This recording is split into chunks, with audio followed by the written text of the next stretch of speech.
Hey everyone, and welcome to this week's edition of the Map Room. I'm your host, Eric Cunningham, and with us this week we have Jared Stone. Nick Morris wasn't able to make it this week, but he'll be back for our next episode, hopefully, and we do have some stuff from him to show you this week as we go over the state of Wisconsin. So Wisconsin is a very interesting state in American history. It was a bastion of progressivism for much of the early 1900s. The La family was very well known. Was the only state that Robert La won in his presidential bid in 1924, one of the most conservative elections in American history. But since then, it's become a very divided politically swing state. Recently, in fact, it's perhaps become the marquee swing state in the country, as Ohio has drifted further away from the pure swing category into a more of a leans Republican or a mild Republican lean overall. And there's various reasons for this. So I'm going to go ahead and jump right into things here and go over the presidential election history, which really kind of speaks for itself. So for much of the 1980s and 90s, Wisconsin voted a little bit to the left of the national average. Ronald Reagan won it in 1984 by a relatively narrow margin, and then it was won by Michael Dukakis in 1988. From that point on, Democrats won Wisconsin in every election at the presidential level until 2016. It was one of the blue wall states that comprised the Midwestern region, the Rust Belt area of the United States. But it was very competitive during this time. So the 2000 election is a great example of this. It was a very narrow election nationally, and the state pretty much mirrored the national vote in a lot of ways. Al Gore narrowly won the state, like he narrowly won the popular vote. He only won the popular vote here by around 5,000 votes. Obviously, there was a little bit of third-party ticket splitting here, as is common throughout much of the Midwest. But this is a very competitive state overall, and it was one of the reasons that Al Gore could have actually had a larger loss if he had managed to lose the state.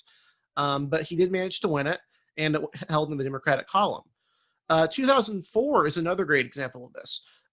As George Bush won the presidential election by a relatively comfortable margin in the popular vote nationally, and won it by the margin of Ohio in the Electoral College, Wisconsin narrowly went into the Democratic column. You notice here it voted Democratic by around 11,000 votes. And in many ways, this can kind of be attributed, in fact, to a rock concert. A Rock the Vote was a thing in the 2004. A lot of progressive were trying to get out the vote. And it was a very largely attended event and had a lot of support. It may very well have been enough to flip the state, those 11,000 votes right there. But you notice the typical trend of Wisconsin at the time of these two elections is you have these very red counties in the Milwaukee area, the WOW counties, and then in the western portion of the state, you have a lot of blue. A lot of it centered around Madison, Wisconsin, but also around the western tier of the state. Some of these areas actually got bluer. For example, these three counties up in the northern portion of the state all got bluer, as did some of the counties surrounding it.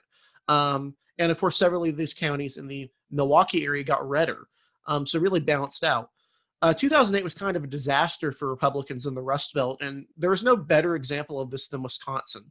As you'll notice right here, the Republican support basically evaporated throughout most of the state. Obviously, these three counties right here in the Milwaukee area are exceptions, but you see they did very poorly throughout the rest of the state. They didn't even win Republican-leaning areas like Green Bay. It was a pretty bad year for them overall, although at the congressional level, they did manage to hold most of their support, including Paul Ryan, who represented a district that voted for Barack Obama by a small margin. In 2012, Mitt Romney selected Paul Ryan to be his vice presidential pick. He also ran simultaneously for re-election to the House. You'll notice with this map that Republicans did better. They gained back a lot of their vote share. In fact, they gained about 7 percentage points. The problem is when you're losing a state by 14 percentage points, 7 isn't enough to win. So a lot of these areas that voted Republican in the past came back into the column, but a lot of the areas stayed with the Democratic Party or were a lot less Republican than they used to be. And Obama managed to win by a margin fairly close to his national vote performance, although a little bit more Democratic. 2016 kind of shocked the world. People like to comment after the fact that Hillary Clinton spent more time in Omaha than she did in Wisconsin. And that's kind of a reason why Democrats lost the state. Republicans have been making gains and developing a solid institution of support throughout the state. And they were able to kind of leverage this. You'll notice that a lot of the Democratic support in the more rural portions of the state completely evaporated. The western portion of the state in particular, just look at all this blue that went red. and most of those pretty comfortable red. This wasn't narrow victories, all things considered. In fact, Donald Trump's dominance in rural Wisconsin was enough to make up for the fact that he bled substantially in the WOW counties in Wisconsin, the three suburban counties that anchor the Milwaukee area.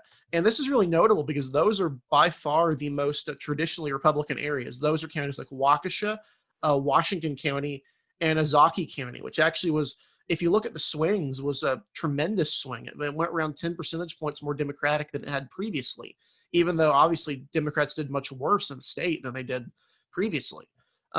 It's worth noting, of course, that while Trump did win the state, he ran far behind Senator Ron Johnson, who also won the state and was a Republican. He won with around 50% of the vote, whereas Donald Trump only got 47%.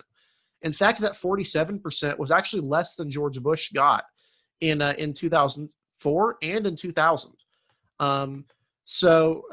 Really, that's it kind of gives you the story of this is kind of Republicans clawing back to where they were in 2000 and 2004. This is a very competitive state, albeit one with more of a Republican lean now. One other way to show kind of the trend here is this swing map I made. So this is how the counties in Wisconsin swung from 2004, which is a narrow Democratic win, to 2016, which is a narrow Republican win.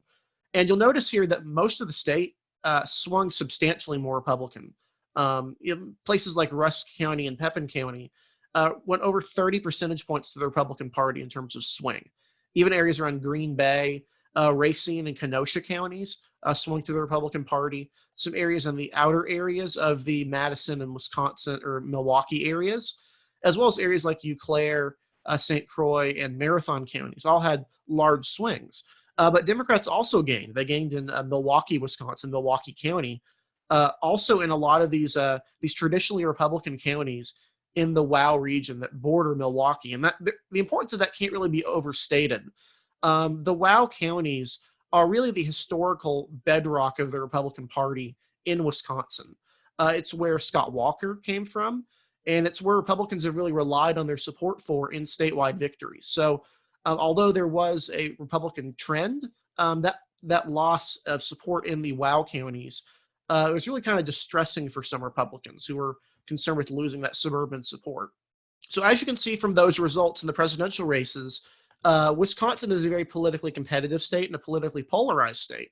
But you can also see these political trends in its gubernatorial and statewide races. So I'm going to start here in 2002. The incumbent governor, Scott McCallum, became governor when Tommy Thompson stepped down. Tommy Thompson was an absurdly popular governor. In fact, he was the last Republican to win Dane County, the home of Madison, Wisconsin, a very liberal region politically. And so Scott McCallum in the 2002 election, which is one of the weirder cycles in recent American history, managed to lose the state. He only won around 41% of the vote compared to Jim Doyle, who won 45%.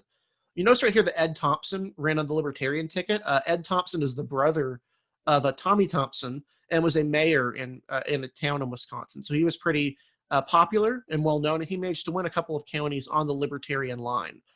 2006 was a pretty bad year for Republicans overall, but they kind of did all right in Wisconsin, all things considered. This is a narrow loss. Mark Green managed to do pretty well in the eastern portion of Wisconsin. In fact, you can kind of see a line dividing where he did well and where Jim Doyle did well.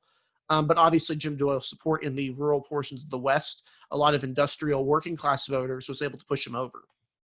2010 was really a disaster for the Wisconsin Democratic Party.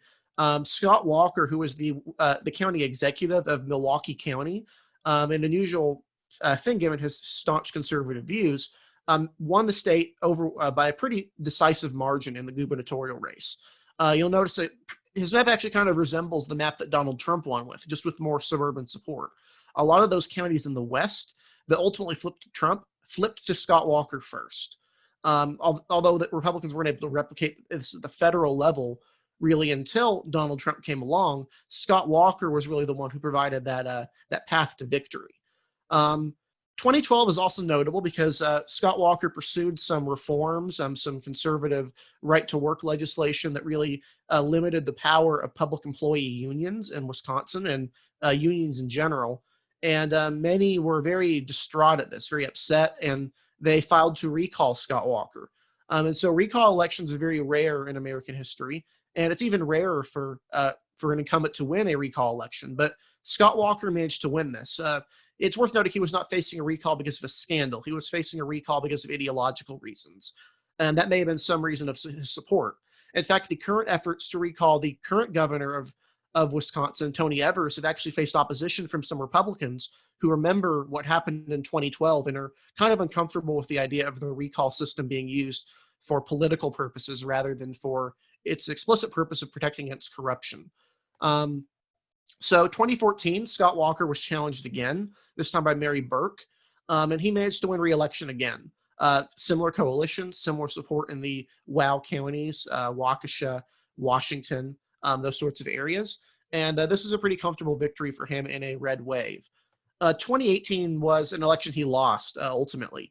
And the reason he lost was really more so not due to problems in the rural areas that traditionally voted for Democrats, but because of really strong turnout in Dane County, which is the home of Madison, the state capital, and probably the most progressive region in the state of Wisconsin. And also he did slip a little bit in those WOW counties. If he had been able to pull the same margins he had pulled in previous elections in those counties, he might have been able to pull it out. But he lost this election narrowly, and the governor's election flipped to the Democratic column. Although a lot of those rural counties that voted for Trump really didn't snap all the way back into the Democratic column. So that's the state situation in Wisconsin at the moment. You can see the clear political trends of what happened. I want to mention one more thing, which is that Republicans control the legislature. And to a degree, this is caused by gerrymandering, although I want to correct one misconception here, which revolves around the vote totals. So 2018 is really kind of mentioned as an example of one of the most egregious gerrymanders in American history. You'll notice here that Republicans managed to win a supermajority of seats in the Wisconsin State Assembly with only 45% of the vote, which that's really bad. That looks really bad, and that sounds really bad. And to a degree, it is bad. But looking beneath the surface, it's not quite as bad. So you'll notice right here, there are 99 seats in the Wisconsin State Assembly. Republicans only ran candidates in 69 of those seats, and they won 63 of them. So basically, they only ran candidates in seats they thought they could win. The Democrats, meanwhile, ran candidates in almost every seat in the state.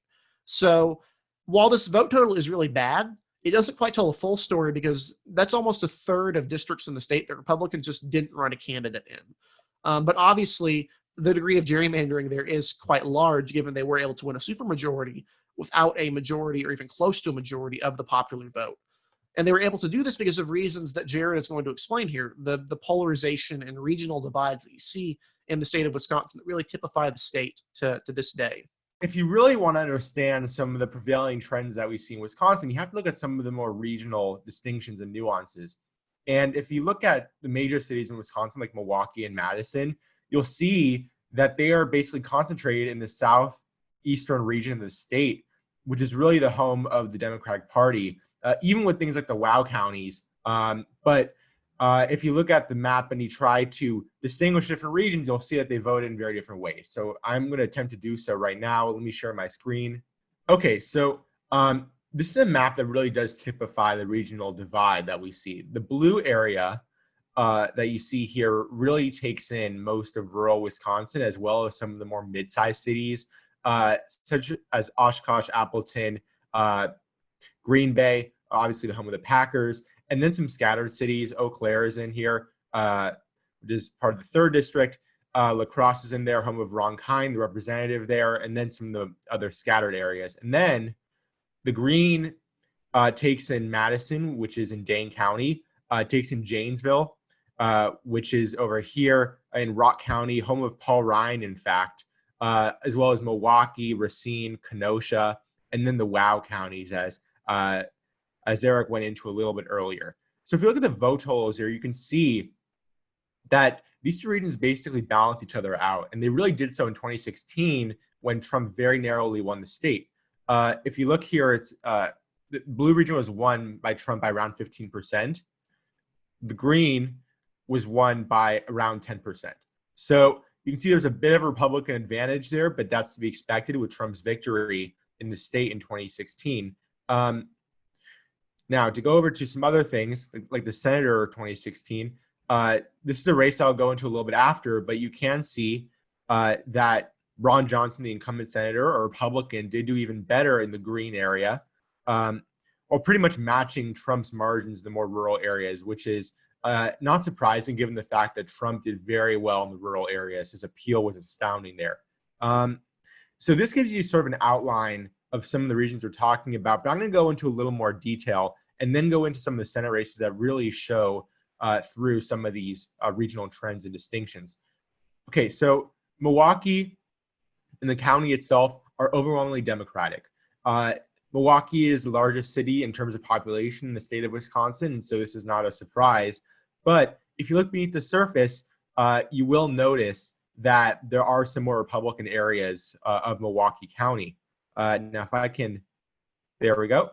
So you'll see that the city itself is heavily blue, but you can also see that some of the more southern areas of Milwaukee County are more red. They lean Republican, and in fact, they are part of the district that does extend into the more Republican areas, the first district.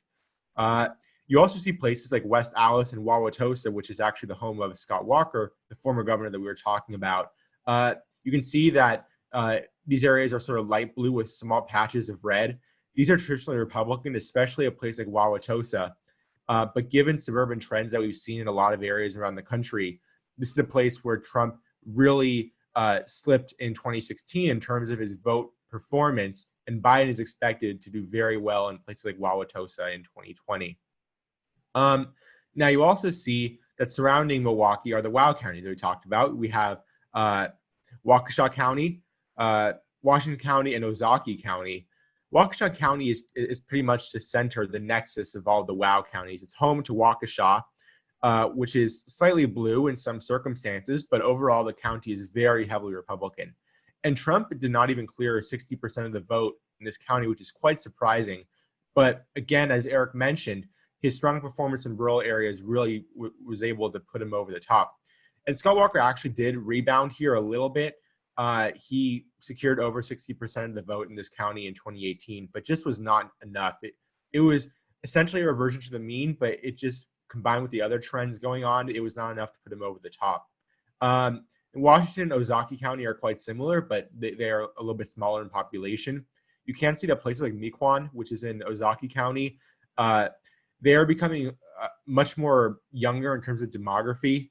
There are people, especially working in the business sector, who work in Milwaukee, who are starting to move out to the more southern areas of the county, turning it from a ruby red area into one that leans red. And at some point, I assume it'll become sort of a light blue. Going down to Kenosha and Racine, these are two areas that have a history of industrial strength, of factories and things of the sort, and also a significant minority populations in both of them. But Trump was able to win both of these counties, I believe, in 2016. And so they are somewhat swingy nowadays just because of political trends that we're seeing. And then to make sure I don't extend out of the green area, the other main place it encompasses is Dane County. Dane County, home of Madison, is overwhelmingly white and also overwhelmingly liberal. Now, that may come as a surprise, but it is a very high degree of college educational attainment, and people here just happen to be quite liberal. If you look at a place like Boulder, Colorado, it's quite similar, very white, very liberal. But this consistently gives over 70% of the vote to Democrats in statewide races. And surrounding, you have some other counties that do lean blue, particularly Rock County, home of Janesville, which does lean Democratic in most circumstances on the statewide level. So that's essentially the green area. And then when you go into the blue area, unsurprisingly, majority red in terms of how the areas vote. But there are some patches of blue, including La Crosse, which is home of the current representative of Wisconsin's 3rd, as I mentioned earlier, as well as Eau Claire, which is somewhat blue. And then the urban cores of places like Green Bay, Appleton, Oshkosh are blue, as to be expected with the urban areas of any substantially sized city in the U.S. You also have the Menominee Tribe that lives in this county, which is Menominee County. That's the namesake of this. And its population is overwhelmingly Native American, and that explains why it is so blue. And so it is somewhat of an anomaly in an otherwise very Republican area. And then the other anomaly, I guess you could say, are these top three counties over here: Douglas, Bayfield, and you can see that in Ashland County as well. You can see that with this proximity to the Great Lakes, there are people who tend to reside on here or to go up here during the summer and things of that nature, and they happen to be quite liberal considering their geographic circumstance.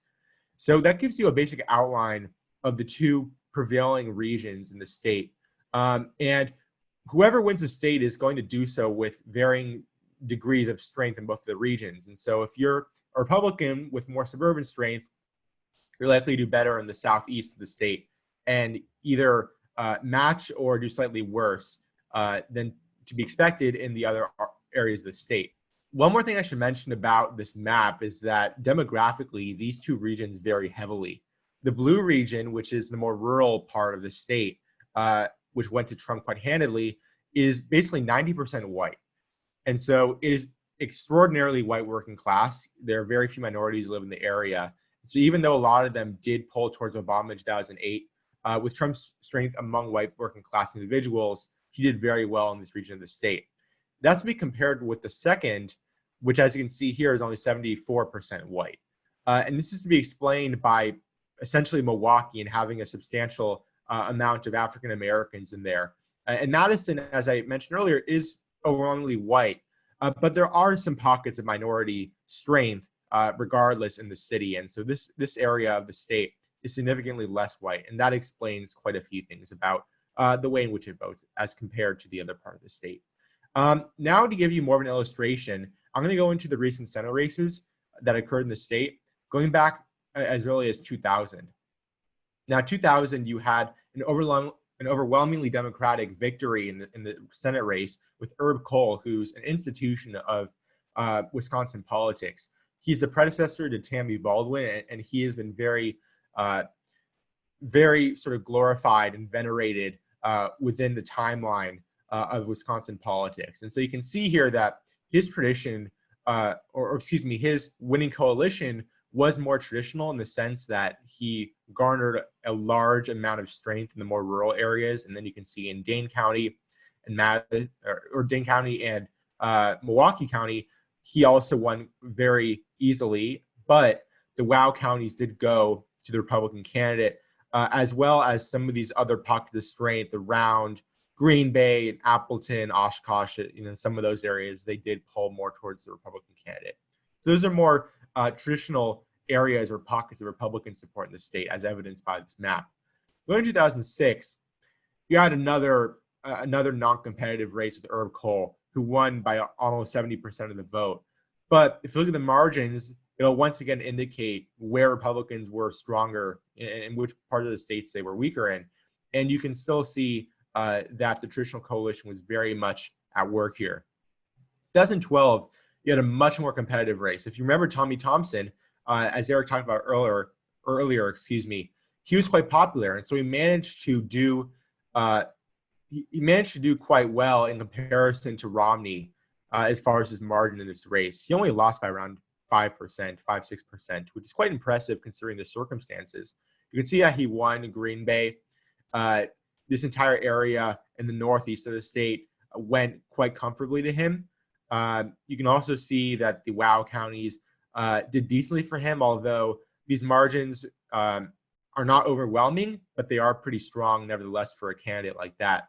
But Tammy Baldwin, as we can see with the next race, does have considerable strength in the rural areas, which is something that is quite frankly lacking among numerous Democratic candidates who are now running in Wisconsin.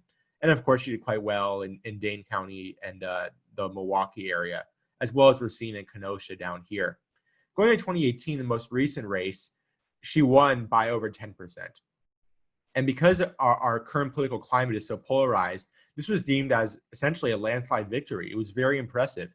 And Leah Vukmir, excuse me for pronouncing her name wrong if I did, she represented an area in the southeast of the state, in sort of the WOW region / the more suburban areas of Milwaukee.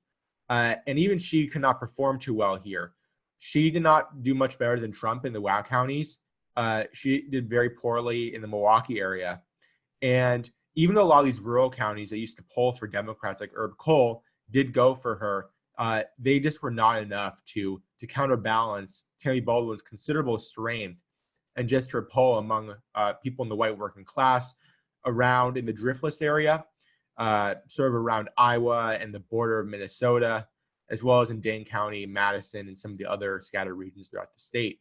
One thing of note is that I sort of forgot to mention was that if you look at this area, sort of the northwest of the state, where it juts a little bit inward, this is actually essentially exurban Minneapolis. And this is a region that did trend somewhat to Trump.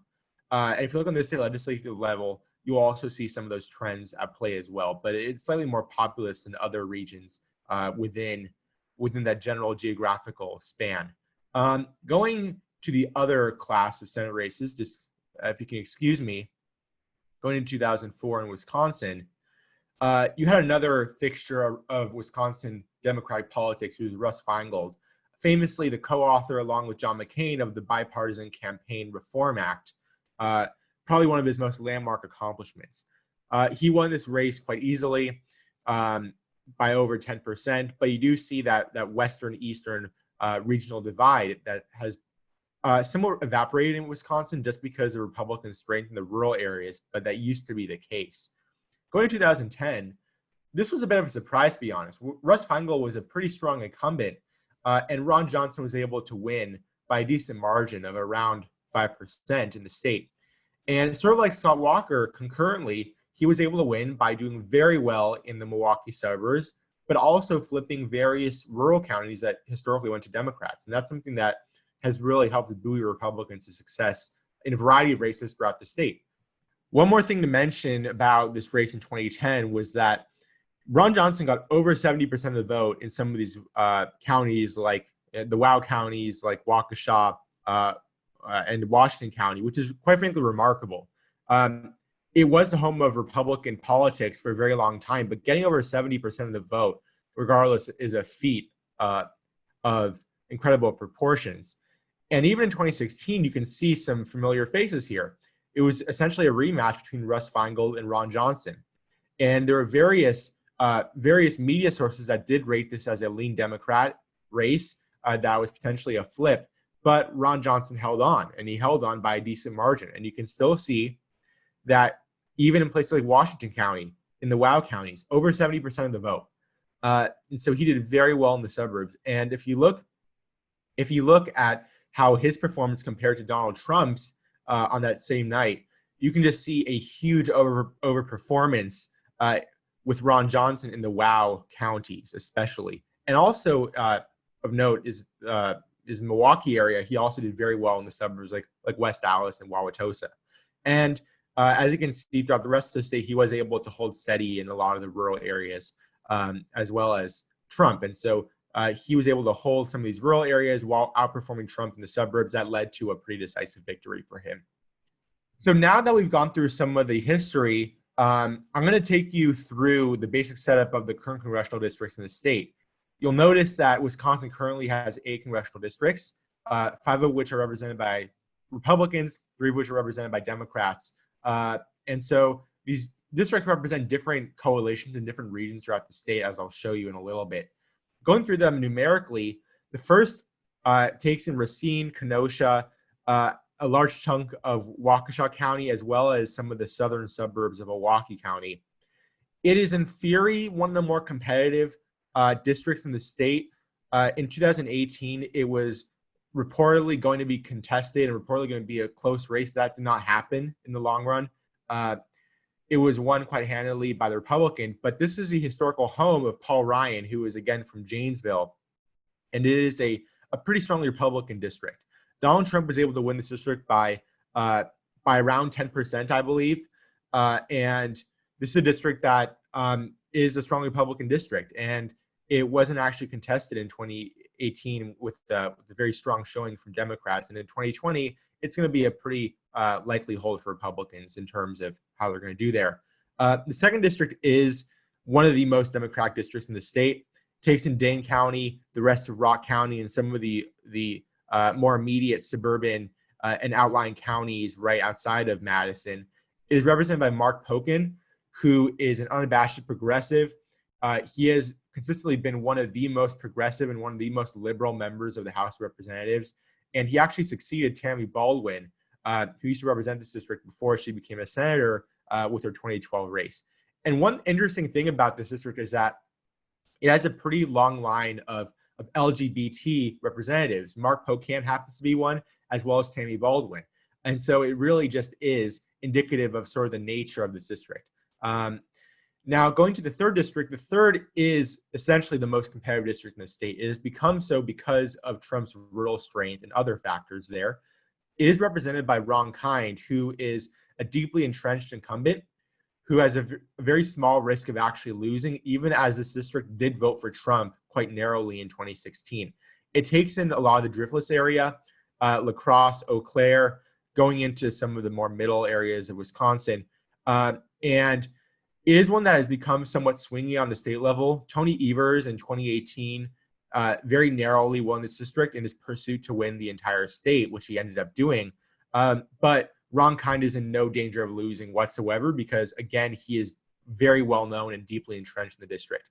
Going over to the fourth district, represented by Gwen Moore, it is the urban Milwaukee district. Not much to say here other than that it is a very Democratic-leaning district, safely so.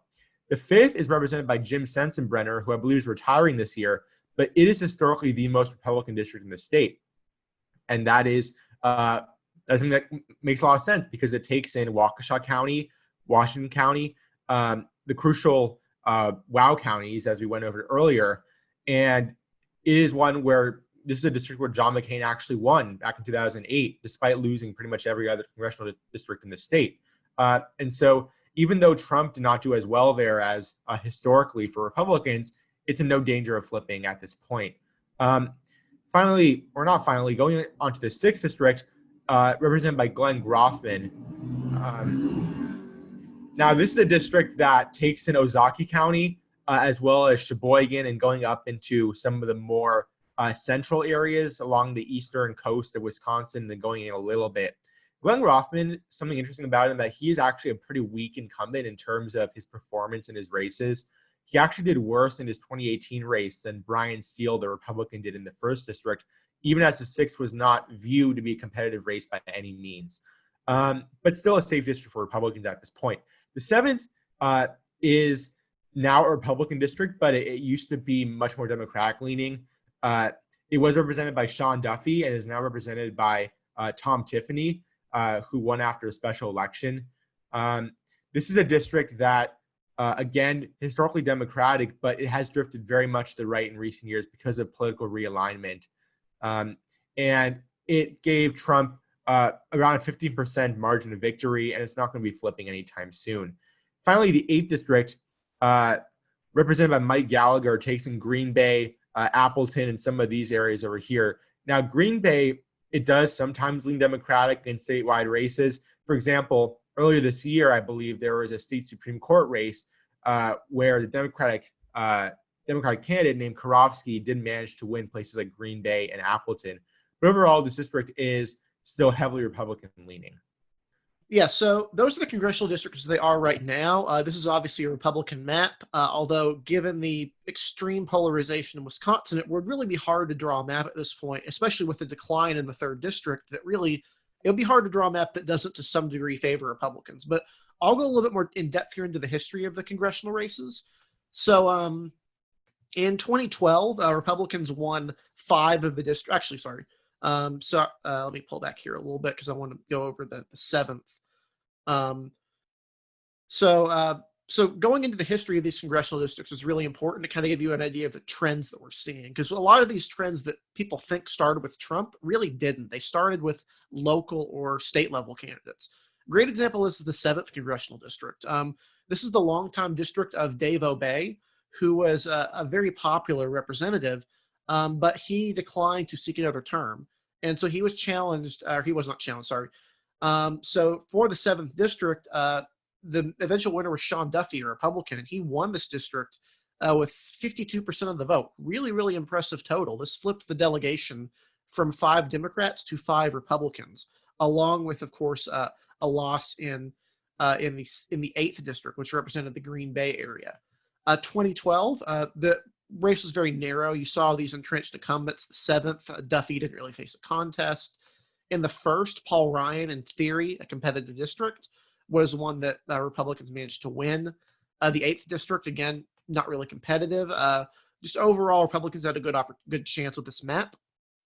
2014, similar story. Republicans held all of the districts.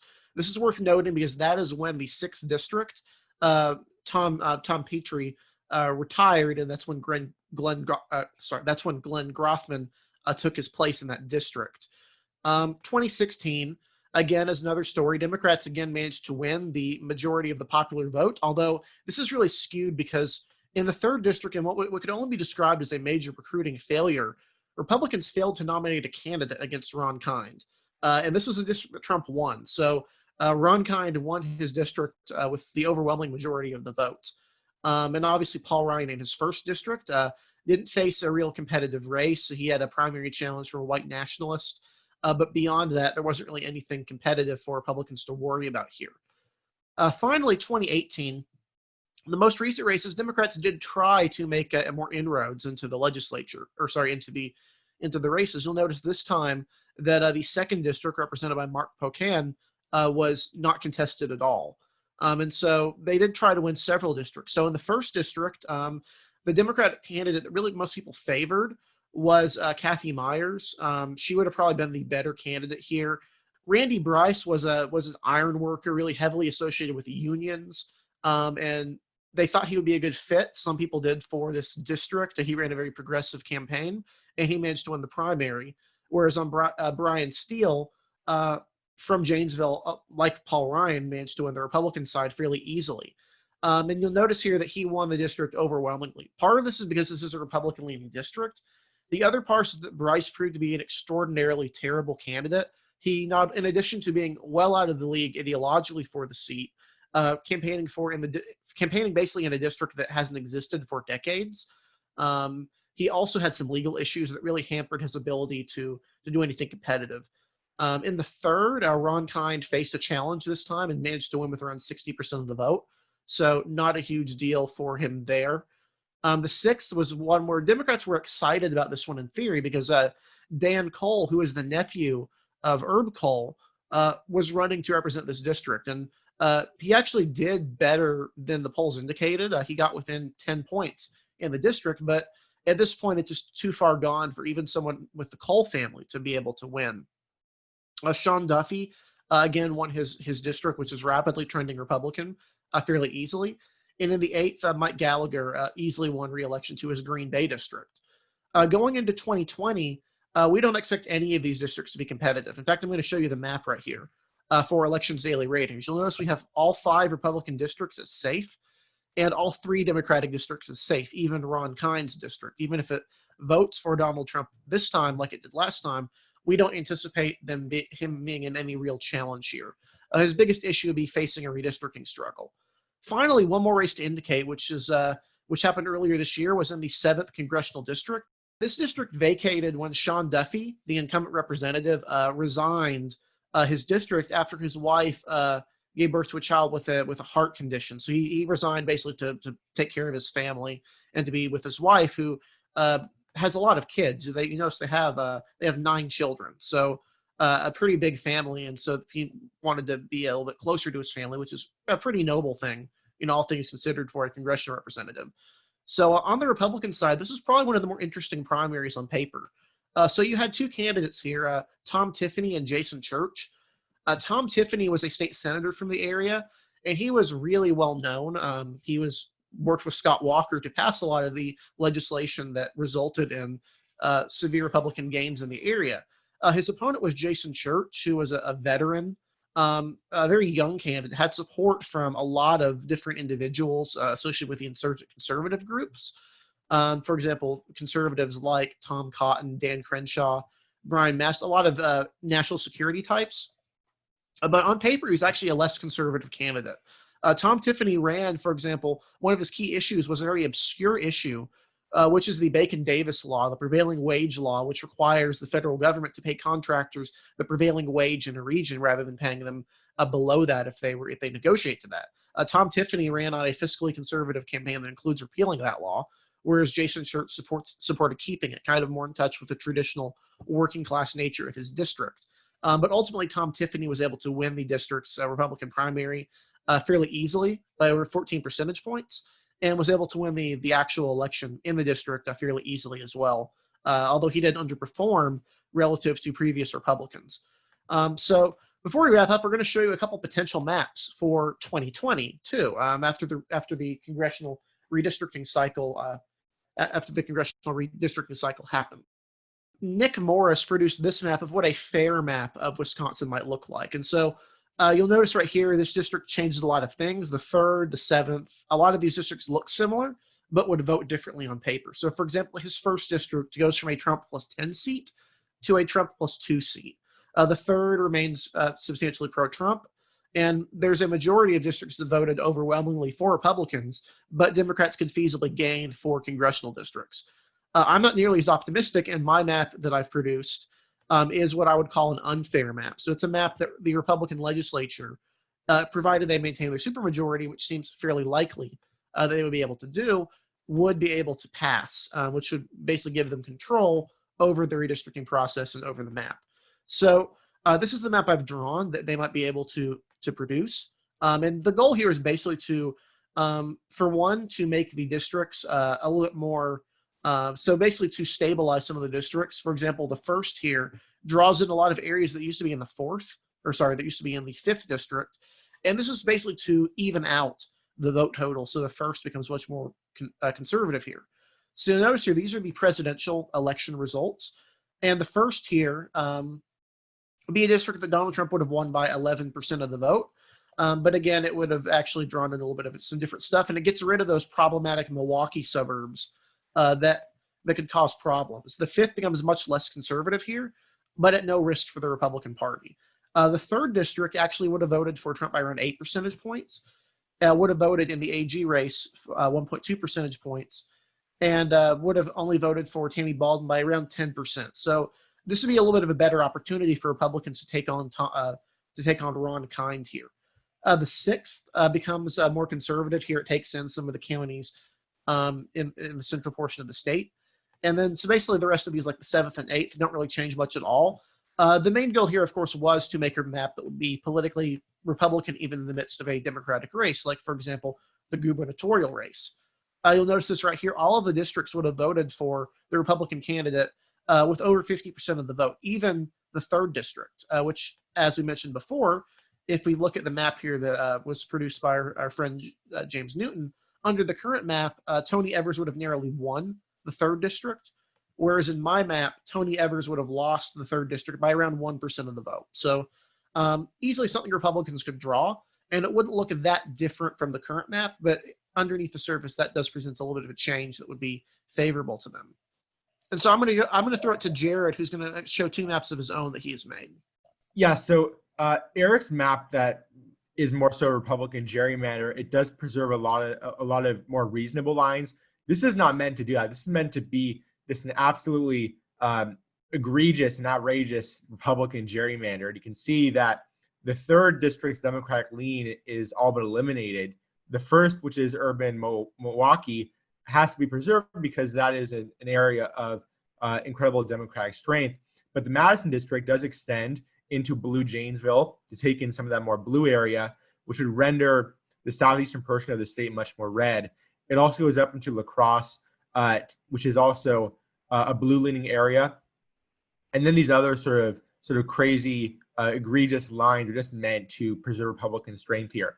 And how do we know that this is going to be an effective Republican gerrymander? Well, at least in my opinion, if you look at the results, they really show that.